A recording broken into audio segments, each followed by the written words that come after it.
Hello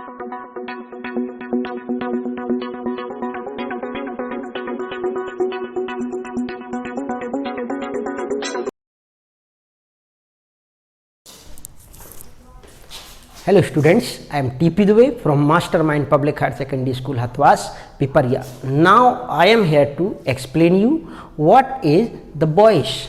Students, all of you know what is the voice.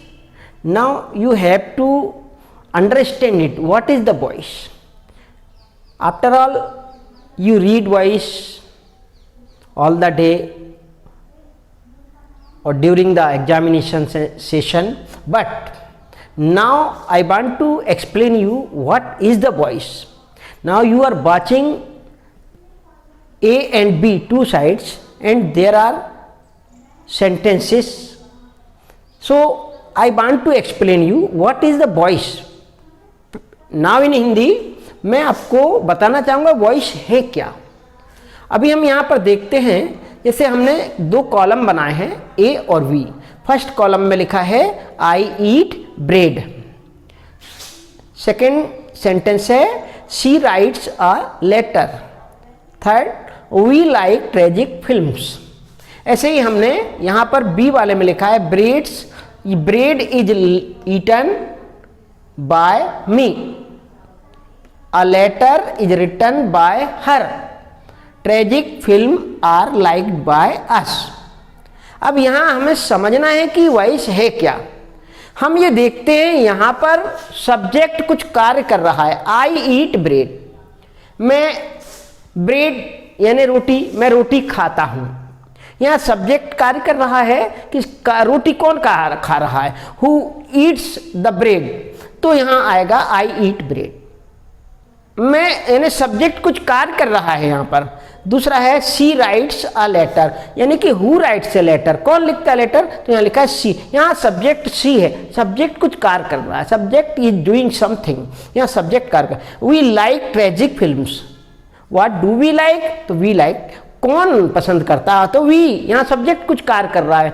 यहाँ हम ये देखते हैं कि सब्जेक्ट कुछ कार्य कर रहा है, जब हम इसको क्या कहते हैं, एक्टिव. अब यहां देखते हैं सब्जेक्ट कार्य नहीं कर रहा, यहां पर ऑब्जेक्ट कार्य कर रहा है.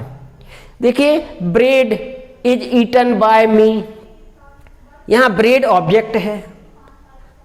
A letter is written by me by her, तो यहां शी का हर है. A letter is written by her, तो यहां लेटर भी क्या है, ऑब्जेक्ट है. Tragic films are liked by her, tragic films क्या है, ऑब्जेक्ट है.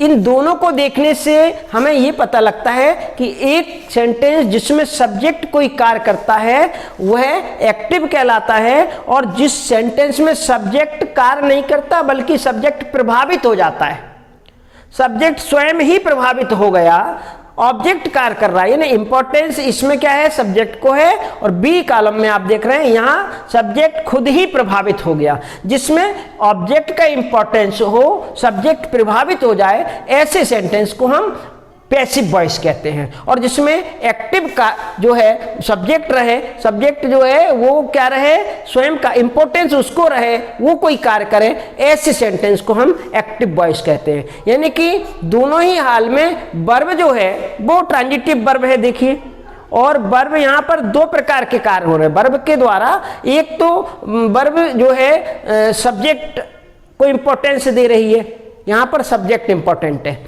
और दूसरी तरफ आप देख रहे हैं कि वर्ब का जो प्रभाव है वो ऑब्जेक्ट पर पड़ रहा है. तो अगर हम इस प्रकार से देखेंगे तो निश्चित तौर पर हमें पता लगेगा कि अगर सब्जेक्ट कार्य कर रहा है, जिस सेंटेंस में सब्जेक्ट कार्य करता है वो एक्टिव होता है, और जिसमें ऑब्जेक्ट कार्य करता है वो पैसिव वॉइस होता है. अब हम एक्टिव और पैसिव बनाने के रूल्स देखते हैं. आइए अब हम रूल्स की तरफ बढ़ते हैं. हम यहाँ सिंगल ऑब्जेक्ट में देखते हैं. देखिए फार्मूला है अब बनाने का, सिंपल प्रेजेंट कैसे बनेगा.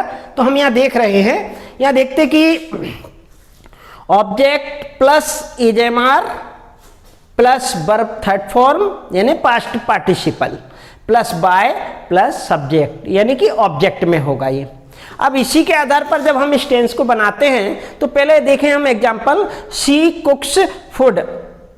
हमने देखा है सब्जेक्ट कार्य कर रहा है, हु कुक्स फूड, तो फूड कौन बना रहा है, तो लिखा है शी कुक्स। हम ये देख रहे हैं कि यहाँ सब्जेक्ट जो है वो कोई कार्य कर रहा है, सब्जेक्ट इज डूइंग समथिंग, कुछ कार्य कर रहा है, तो यहाँ लिखा है। तो अब ये एक्टिव है, हम इसको पैसिव में कैसे बदलेंगे, तो यहाँ शी क्या है, सब्जेक्ट है, कुक्स क्या है, वर्ब है, और फूड जो फूड शब्द है FOOD वो ऑब्जेक्ट है। जब हम इसे बनाएंगे तो हम इस फार्मूले के हिसाब से देखेंगे, तो ऑब्जेक्ट क्या है, फूड, सिंगुलर है, इसीलिए सिंगुलर में हमने क्या किया है, इज, फूड इज। वर्ब का थर्ड फॉर्म हम फार्मूले के हिसाब से देखते हैं तो पार्टिसिपल हो जाएगा, past participle cooked, food is cooked bye का प्रयोग किया गया है, और सी का जो ऑब्जेक्ट है वो हर हो जाता है, तो फूड इज कुक्ड बाय हर, ये इसका वॉइस बन गया। इसी प्रकार से सेकेंड एग्जांपल देखेंगे, ही प्लेस फुटबॉल, यानी कि फुटबॉल क्या है, ऑब्जेक्ट है, तो फुटबॉल सिंगुलर है ना, singular, football is played by him, play का third form past participle played है। ये हमने सिंगल ऑब्जेक्ट वाले यहाँ पर जो एक्टिव से पैसिव बनाने का तरीका सीखा है। क्योंकि ये फार्मूला आपके सामने है तो इसको देख करके आप बना लेंगे। आपको पता हो गया कि वॉइस होते क्या हैं। आफ्टर वॉइस में जब सब्जेक्ट कार्य करता है तो वो एक्टिव होते हैं, और जहां पर सब्जेक्ट कार्य नहीं करता बल्कि प्रभावित हो जाता है और ऑब्जेक्ट कार्य करता है वो हम उसको पैसिव वॉइस कहते हैं। आइए अब हम डबल ऑब्जेक्ट जो है उसको किस प्रकार से बनाते हैं उसका फार्मूला और उसके एग्जाम्पल यहां पर देखते हैं।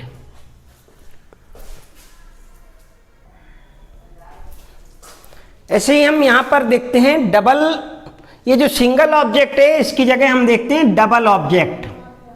डबल ऑब्जेक्ट, डबल ऑब्जेक्ट जिसमें होंगे, डबल ऑब्जेक्ट्स वाले में हम देखेंगे कि किस प्रकार से उसका वॉइस बनाते हैं। देखिए फार्मूला है उसका, indirect object plus is MR यानी कि helping verb plus verb third plus direct object plus by plus subject, subject agent के रूप में है यहाँ पर। एग्जाम्पल अगर हम देखते हैं तो देखा, he gives me money, he gives me money, यहाँ पर ही सब्जेक्ट है, गिव्स जो है वो वर्ब है अकॉर्डिंग टू सब्जेक्ट है, और यहाँ पर मी जो है वो इनडायरेक्ट ऑब्जेक्ट है और मनी डायरेक्ट है। जब हम इसे बनाएंगे फार्मूले के मुताबिक तो मी का हम यहाँ करेंगे आई, मी जो है ऑब्जेक्ट इसलिए सब्जेक्ट बनाएंगे, तो मी का आई होगा, आई के साथ am, I am, verb third हमने यहाँ पर ऑब्जेक्ट में देख, ये फार्मूले में देख रहे हैं वर्ब थर्ड लिखा है, आई एम गिवन, फिर डायरेक्ट ऑब्जेक्ट प्रयोग किया मनी बाय हिम। इसी प्रकार से सेकंड एग्जांपल अगर हम देखते हैं तो यू टीच अस इंग्लिश, यहाँ अस जो है वो इनडायरेक्ट है और इंग्लिश जो है वो डायरेक्ट है, तो अस को हम क्या कहेंगे, वी, अस का सब्जेक्ट क्या बनेगा, नॉमिनेटिव केस, अस का बनेगा वी, तो वी के साथ वी आर, इंग्लिश में टीच का पास्ट पार्टिसिपल या थर्ड फॉर्म होता है टॉट, वी आर टॉट, फिर डायरेक्ट ऑब्जेक्ट यूज करेंगे इंग्लिश बाय, और यू का जो है वो यू ही रहता है। इस तरह हमने देखा कि सिंगल ऑब्जेक्ट और डबल ऑब्जेक्ट का किस प्रकार से वॉइस बनाते हैं, एक्टिव से पैसिव वॉइस में इसका चेंज करते हैं या परिवर्तन करते हैं। क्योंकि ये अफर्मेटिव का फार्मूला है। अब आगे जो आने वाली वीडियो है उसमें नेगेटिव और फिर इंट्रोगेटिव, इस प्रकार से हम आगे बढ़ेंगे। आज के लिए इतना ही काफ़ी है। All the best for today.